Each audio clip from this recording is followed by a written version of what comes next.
Welcome back, everyone, to the eCoreAcademy e-learning platform. Today, my name is AJay Raj, back with another Algebra 1 video for you all. And today's lesson topic, by the title of this video, as you can see, is all about arithmetic sequences. So we're going to be starting our next unit, actually. We've just breached through our functions intro unit, which was our 4th unit within this Algebra 1 course. Now we're shifting on to our 6th unit.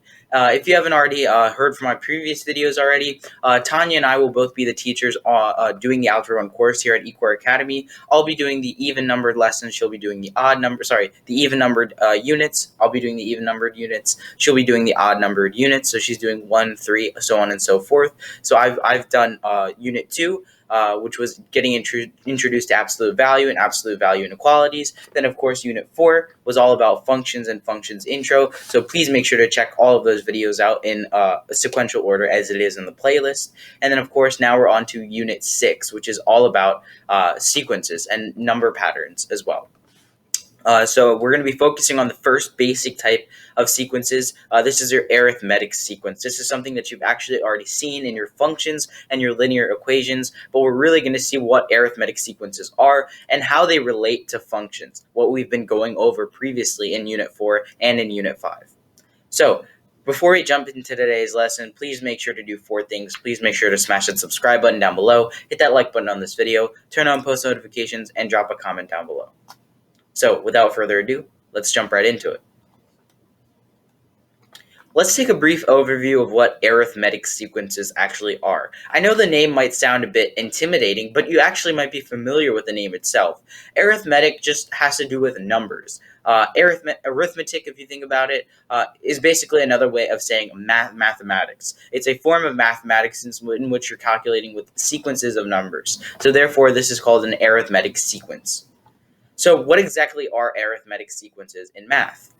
So an arithmetic sequence is a sequence of numbers or a data set which can be written in the form of y equals mx plus b. So essentially you're given a sequence of numbers that go in order. That's why it's called a sequence, because it has a specific order of numbers. And once you're given that order, you can then find a rule for those numbers. What are their distances? How do you calculate from one number to the next number? And how do you calculate for other terms that you don't know within the entirety of the sequence by substituting it for a y equals mx plus b equation? You would take a sequence of numbers and you would make them the range. So you take that sequence of numbers that have a certain distance between them, or it could be a common second difference. But once you take a sequence of numbers that are given to you in a regular data set, you'd make them the range of your function in order. You're going to keep them in sequential order, and then you would assign each number a term number, meaning you'd assign each number like the first term, the second term, third term, so on and so forth, and then you'd make that part of your domain. And now that you have ordered pairs, so you have a domain and range, you can then make an equation that defines the rule of the entire sequence. What is the rule that defines the whole sequence of numbers, that arithmetic sequence?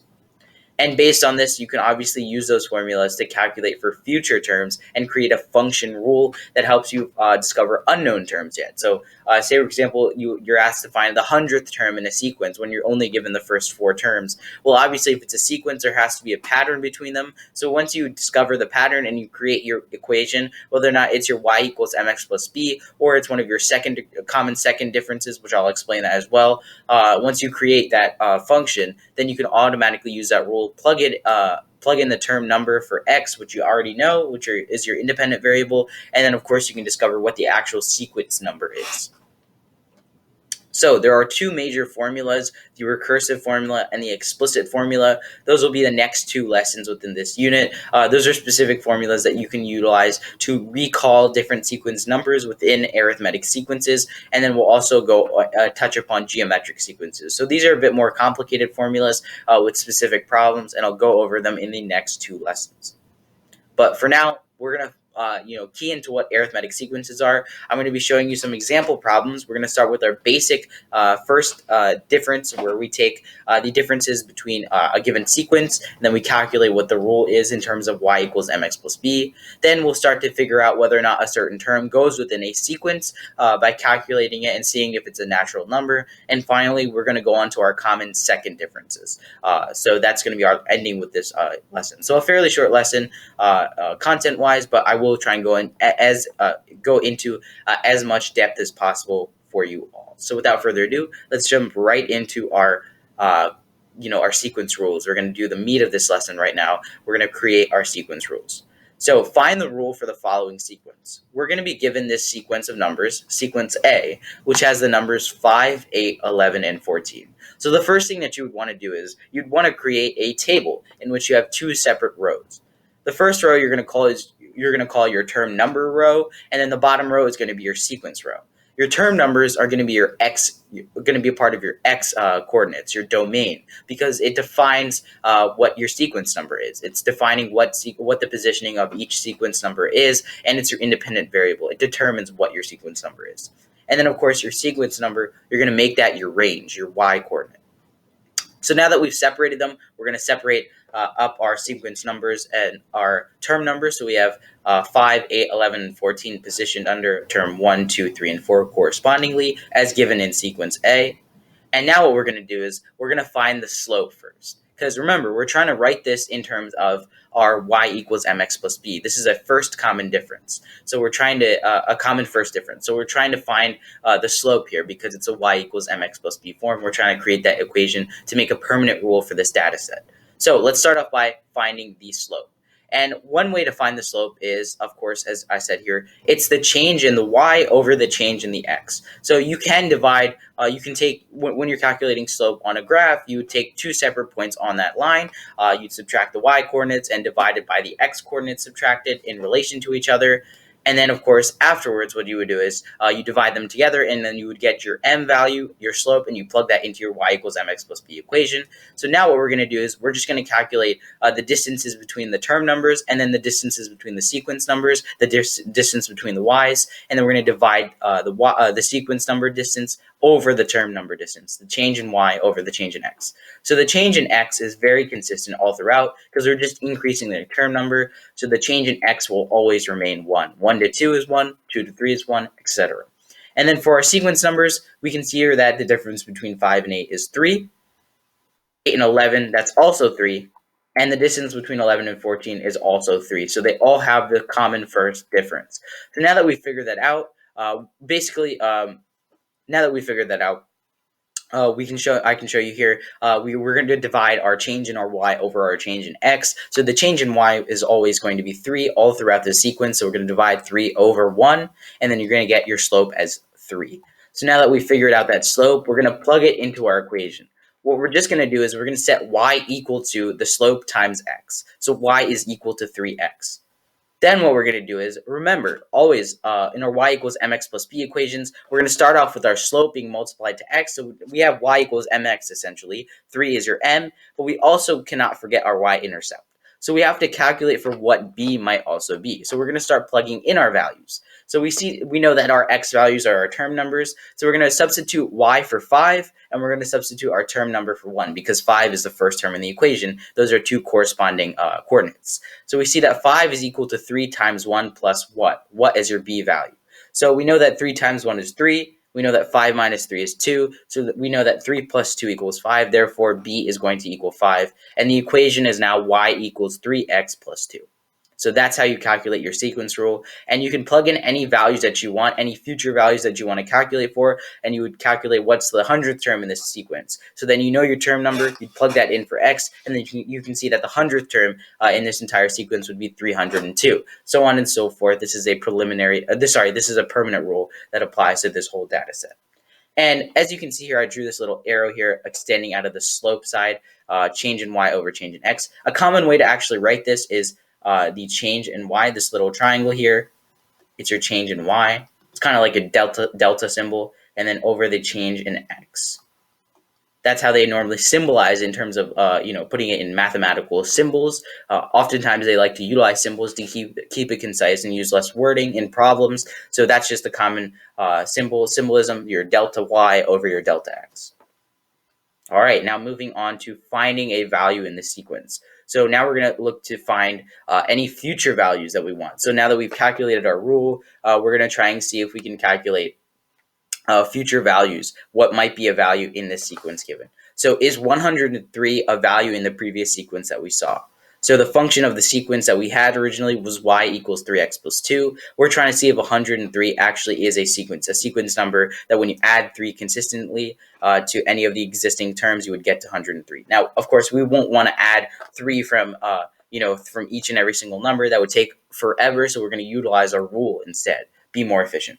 So what we're going to do is we're going to plug in 103 because it's a value in the sequence. We're assuming that it's a value in the sequence. We're going to plug it in for y, and then of course we're going to leave the right side of our equation to solve. So we have 103 equals 3x plus 2. We're going to subtract 2 from both sides to get 101 equals 3x. And then finally, we're going to divide both sides by 3. We get that x equals 33.6 repeating. This is a repeating decimal. And because the rule for a sequence is it must be a natural number. So a value in a sequence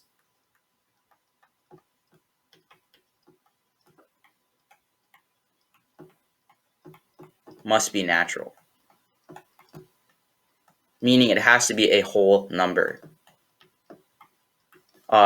Meaning it has to be either a fraction or a terminating decimal, essentially, or it has to be an actual number. It has to be a solid number that has a finite end. So whenever you have a repeating decimal, or an irrational value like 33.66666, so on and so forth, it's irrational. And because of that, and because it does not terminate, it cannot be expressed in a sequence. It's not a natural number. So that means that 103 is not a value in the sequence because it's not a natural number. That's the only rule for a sequence going forward. All right, so now let's move on to our common second differences. Now, this is taking it one step further. We looked at our common first differences. That's what we calculated between basic sequences. But common second differences, you're just taking it to another level. After calculating your first differences, this is just another step of calculating second differences if the first differences aren't the same. And I'll explain that. So let's discover how exactly we're going to calculate common second differences. I'll define it for you and I'll explain how to calculate it. So a common second difference is when you're given a sequence of numbers of which the difference of their first differences are the same. So when it comes to the difference of their differences. So when it comes to the terms that we were given in our sequence, like 5, 8, 11, 14, the difference between those numbers was 3. Now, if you're given another equation where the differences aren't consistent, so say, for example, you're given an equation with 5, 8, and then you're given another number, 12, so on and so forth, you know that 5 and 8, the difference between 5 and 8 is 3, but then the difference between 8 and 12 is going to be 4. So because those two differences aren't the same, you would then go into the common second difference to still find the equation for that sequence. And because 3 and 4, the differences have a difference of 1, the common second difference would be 1. It's a difference of the differences. And after calculating the common second difference, you are now calculating for a quadratic equation. So that's where it gets a bit confusing. We start off with our original equation of y equals mx plus b. That's your linear equation, of course, the graph of a line. And that's when it comes to your first differences. Now, if you're going to your common second differences, when you have to go into the difference of the differences, that means you're going to be going to the quadratic equation. You have to create a quadratic equation, and you will interchange the value of a based on the common second difference. A is it's kind of like your slope for your linear equation. It's essentially your variable that changes the appearance of your graph, of your standard parabola, your standard quadratic graph. And as you can see here, this is the graph of a quadratic, this is your quadratic equation here, y equals ax squared plus b. That's how all parabolas are written, your quadratic equation, y equals ax squared plus b. And a will be the interchangeable value. That's what you're going to be changing depending on exactly what your sequence is. And then b is just like your y-intercept. It's where the vertex of your parabola is. You're going to treat it just like your y-intercept, and you're going to, once you plug in your values for a, then you can just calculate what's being added to that existing value of x to get to y. All right, so now we're going to be calculating common second differences. Hopefully this will make a lot more sense when we actually go through it. So let's find the function rule of the sequence. So I'm going to give you the table just to make it easier, on your eyes, just to because you've already gotten used to reading off a sequence, putting it into the table. We're just going to advance it one step, and I'm automatically just going to give you the table. So as you can see here, we have our term numbers 1, 2, 3, and 4, and then we have our sequence 3, 6, 10, and 15. So what we're going to do is we're going to calculate the distances. We're going to do the same property. We're going to calculate the distance between our x values and then the term numbers, and then we're going to calculate the distances between the sequences, our common first differences. So the differences between the term numbers, it's always going to remain as 1 because you're always going up one term when it comes to advancing the sequence. But then for the sequence, as you can see here, the difference between the first and second term, 3 and 6, is 3. The distance between 6 and 10, our term 2 and our term 3, is going to be 4 instead of 3. It's going to be a different common first difference. And then the difference between 10 and 15, term 3 and 4, is actually going to be 5. So as you can see here, they're not the same common first difference. Because of that, we're going to have to go into our common second difference. And now we're going to be moving from linear to a quadratic equation. So now we know that the difference between 3 and 4, that's what we're calculating for the first common differences. So 3 and 4, the difference is actually going to be 1. And the difference between 4 and 5 is also 1. So now that we've narrowed down to a common second difference, we're going to utilize our quadratic equation and form that, create that formula. So we're going to take that equation, y equals ax squared plus b, and we're going to calculate for our value of a. Like I said, a is kind of like your slope. It's very important to start off with a so that you can calculate for what b is. So a, there's a really cool formula, very slick formula. A is always equal to 1/2 times the common second difference. Now we know that our common second difference is 1, so merely a is equal to 1/2 times 1, which is 1/2. So now we can plug that into our equation for a. We know that y equals 1/2 x squared plus b. So now the only thing that we need to calculate for is b by plugging in values for x and y.